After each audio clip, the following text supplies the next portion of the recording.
বাইরে থেকে দেখলে মনে হয় সব ঠিক আছে, হাসি আছে, কাজ আছে, কথা আছে, কিন্তু ভেতরে ভেতরে কত না বলা গল্প জমে আছে।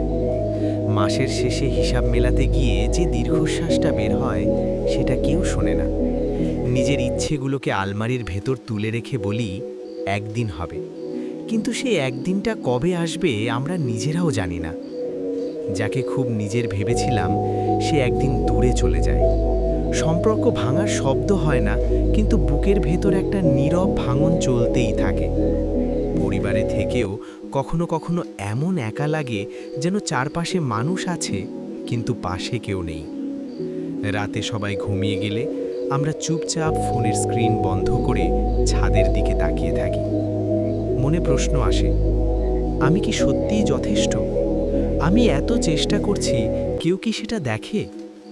মানুষ জিজ্ঞেস করে, কি করছো এখন, কত আয়?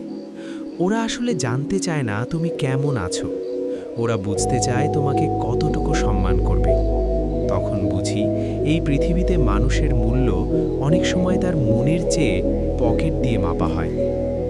আমাদেরও স্বপ্ন ছিল, নিজের মতো করে বাঁচার, বড় কিছু করার, বাবা মায়ের মুখে হাসি ফোটানোর।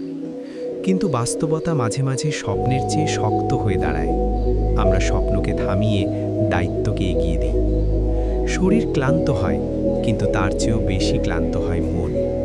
তবুও আমরা বলি আমি ঠিক আছি, কারণ আমরা জানি আমরা ভেঙে পড়লে হয়তো আমাদের উপর ভর করে থাকা মানুষগুলো কেঁপে উঠবে।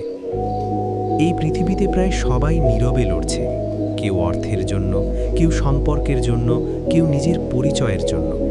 তাই কারো হাসি দেখে ভেবো না সে কষ্টে নেই, কারো চুপ থাকা দেখে ভেবো না সে দুর্বল। আমরা সবাই যোদ্ধা, নীরব যোদ্ধা। প্রতিদিন একটু করে ভাঙি, আবার নিজেরাই নিজেকে জোড়া লাগাই। এটাই জীবন, এটাই আমাদের গল্প।